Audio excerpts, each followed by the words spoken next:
Alhamdulillahi Rabbil Alamin. Assalamu alaikum, mes honorables frères et sœurs, que la paix soit sur vous. Permettez-moi de continuer à voyager avec vous à travers les versets de notre Seigneur Tabaraka wa Ta'ala, les versets du Coran. Et aujourd'hui, je souhaite m'arrêter quelques instants avec vous à travers un verset coranique qui nous rappelle la gravité qu'est Al-Hasad, la jalousie. Nous sommes dans un monde assez particulier. Ici, tu verras la personne qui a le ventre plein, le frigo plein, peut-être même le compte en banque plein, la bonne santé, et bien avec tout cela, tu le verras peut-être envier les autres. Pourquoi? Parce qu'il n'est jamais rassasié. Comment se prémunir de ces personnes jalouses? Comment ne pas tomber dans la jalousie? Qu'est-ce que notre Seigneur a dit sur la jalousie? On va le voir, Inch'Allah, brièvement, mais avant de rentrer dans les détails, je vous laisse lire ce verset coranique et ensuite on se retrouve tout de suite après, Inch'Allah.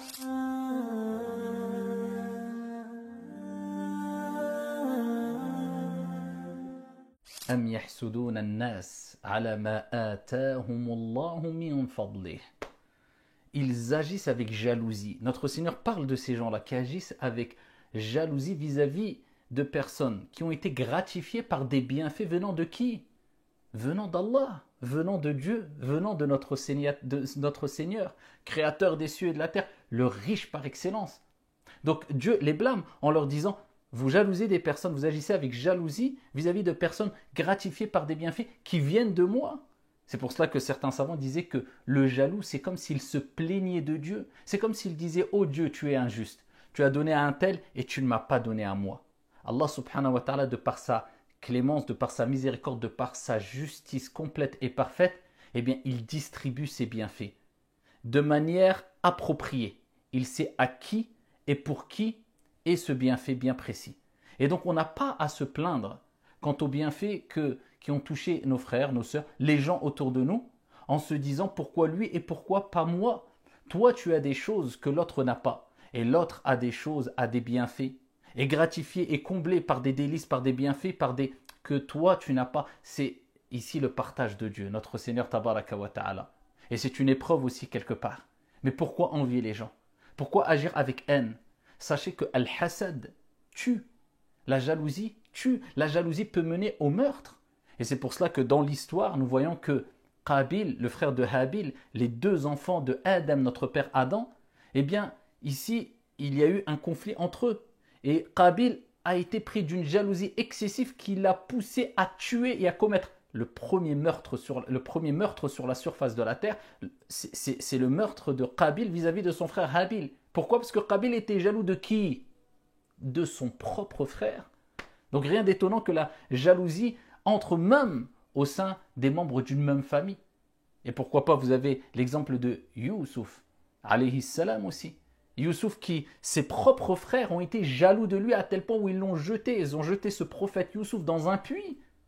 Et vous avez d'énormes exemples et de multiples exemples dans le Coran et dans les récits prophétiques qui nous rappellent que Al-Hasad peut mener au meurtre, peut mener à l'orgueil, peut mener à Iblis lui-même, qui avait atteint le degré des anges, qui était avec les anges dans les cieux et qui adorait Allah subhanahu wa ta'ala. Mais quand Dieu a créé Adam alayhi salam, eh bien Iblis a eu cette jalousie. Il a été pris d'une jalousie et il a dit: Ya Allah, moi je suis mieux que lui. Tu m'as créé de feu et lui tu l'as créé de terre, d'argile. Regardez, la jalousie l'a poussé à quoi? À l'orgueil, au kibr. Ana khayrun minhu. Moi je suis meilleur que lui. Donc nous sommes quelque part dans un monde où il y a de plus en plus d'envieux. Et l'envieux, comme vous le savez toutes et tous, ne sera jamais tranquille. Pourquoi? Parce que ici, il va vouloir à chaque fois que le bienfait, ou voir le bienfait dont son frère a été comblé, disparaître.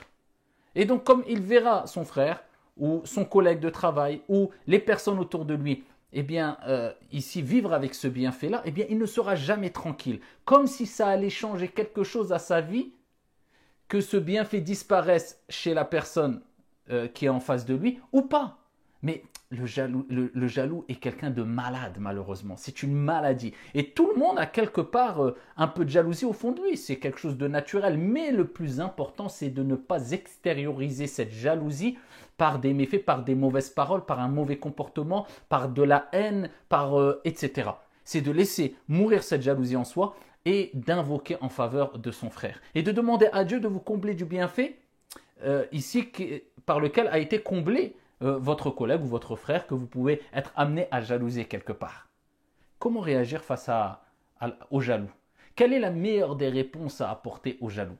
Eh bien, ici, il y a 3 comportements à avoir.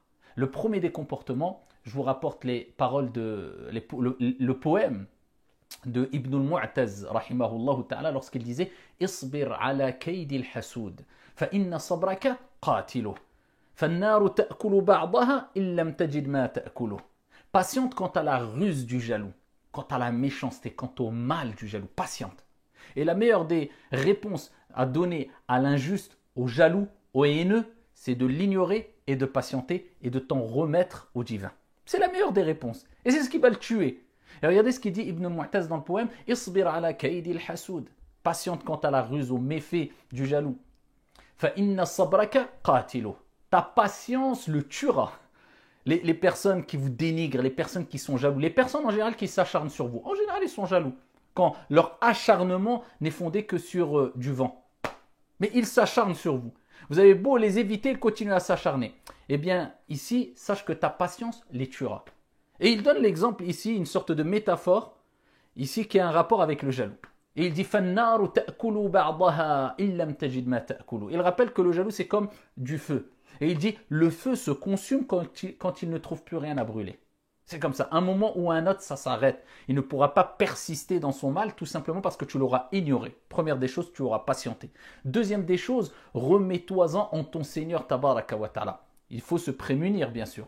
Et parmi les moyens de se prémunir, c'est ad-du'a, c'est parmi les moyens. C'est l'invocation, c'est le dhikr, c'est l'évocation, c'est la récitation du Coran. Et c'est pour cela que ce qui fait partie des invocations du soir et du matin, c'est de toujours réciter Surat al-Falaq et Surat al-Nas à 3 reprises. Et dans Surat al-Falaq et Surat al-Nas, on cherche protection auprès du Dieu des hommes, contre le méfait des hommes, contre la méchanceté de l'être humain. Et on dit aussi, dans ces soirs, on mentionne à un moment, « Wa min sharri » on cherche protection auprès de Dieu, contre quoi? « Wa min sharri hasidin idha hasad » Regardez la différence entre l'envieux et ici l'envieux qui envie. C'est-à-dire l'envieux qui met en application, qui va extérioriser son envie. Et je cherche protection auprès de toi contre l'envieux quand il va avoir cette jalousie, quand il va envier. C'est pour ça que je vous ai dit précédemment, quelqu'un peut avoir de l'envie, un peu de jalousie. Mais le plus grave, ce n'est pas de l'avoir, c'est de ne pas la combattre et de l'extérioriser en faisant du mal. Wa min sharri hasidin idha hasad. Et Allah, je cherche protection près de toi contre cette personne jalouse. Quand il va avoir cette jalousie, il va l'extérioriser par le mal. Et aussi les invocations du soir et du matin comme Bismillahilladhi la yadurru ma'asmihi shay'un fil ardi wa la fis sama' wa huwa as-sami'ul alim, etc. Les invocations qui vous permettent d'avoir une assistance, une préservation venant de votre Seigneur Tabaraka wa Ta'ala. Ça, c'est la deuxième des choses. Troisième des choses, eh bien, c'est ici de cacher quelque part vos projets. C'est pour ça que le prophète sallallahu alayhi wa sallam a dit facilitez la réussite de vos projets en ne les dévoilant à personne, car chaque personne qui est comblée d'un bienfait aura un jaloux, aura un envieux.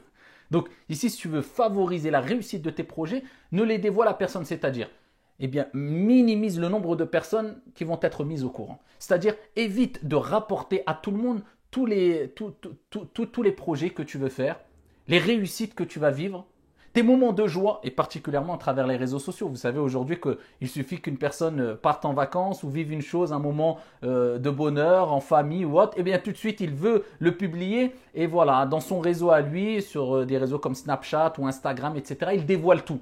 Et il ne sait même pas que peut-être la personne qu'il voyait comme la personne la plus proche, son meilleur ami, c'est lui qui va lui jeter le plus grand missile à travers ses yeux. Al-aïnu haqq, le mauvais œil est une vérité. C'est lui qui va le jalouser le plus peut-être. Ça ne sert à rien d'exposer tout ce qu'on fait. Si tu es heureux, alhamdulillah, garde ici ce bonheur, cette joie, ici, et préserve-la sans la dévoiler à tout le monde. Et ici, faites attention parce que le mauvais œil, venant de la personne qui est jalouse, eh bien, peut faire d'énormes dégâts. Et sachez que la personne qui est jalouse doit se dire au fond d'elle qu'il ne réussira jamais à acquérir ce qui jalouse.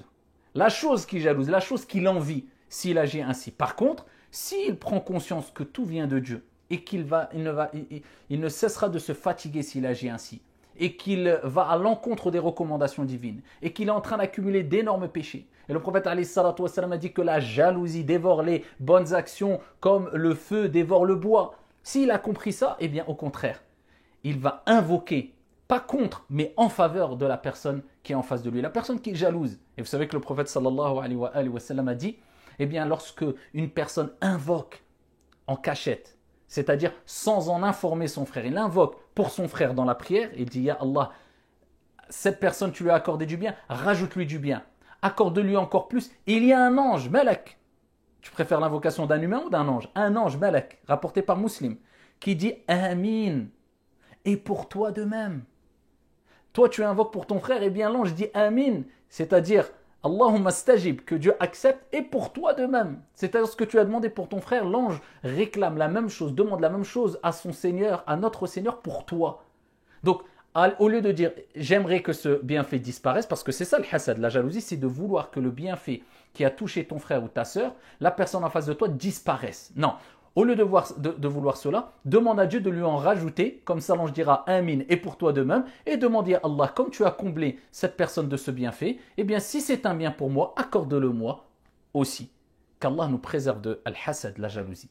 Que Dieu nous permette de réagir avec sagesse, de répondre au mal par quelque chose qui est meilleur, avec le meilleur des comportements, et d'ignorer les ignorants, comme Allah nous l'a recommandé dans le Coran al-Karim. Ignorer les personnes mauvaises, ignorer les injustes, et cheminer sereinement vers votre Seigneur, tabaraka wa ta'ala, vers notre Seigneur, tabaraka wa ta'ala. Qu'Allah subhanahu wa ta'ala vous accorde réussite, vous préserve de tout mal, qu'Allah jalla wa ala nous préserve de toutes ces maladies, et particulièrement al-hasad, la jalousie, et qu'Allah nous préserve des envieux. Amin ya rabbil alamin, wassalamu alaikum.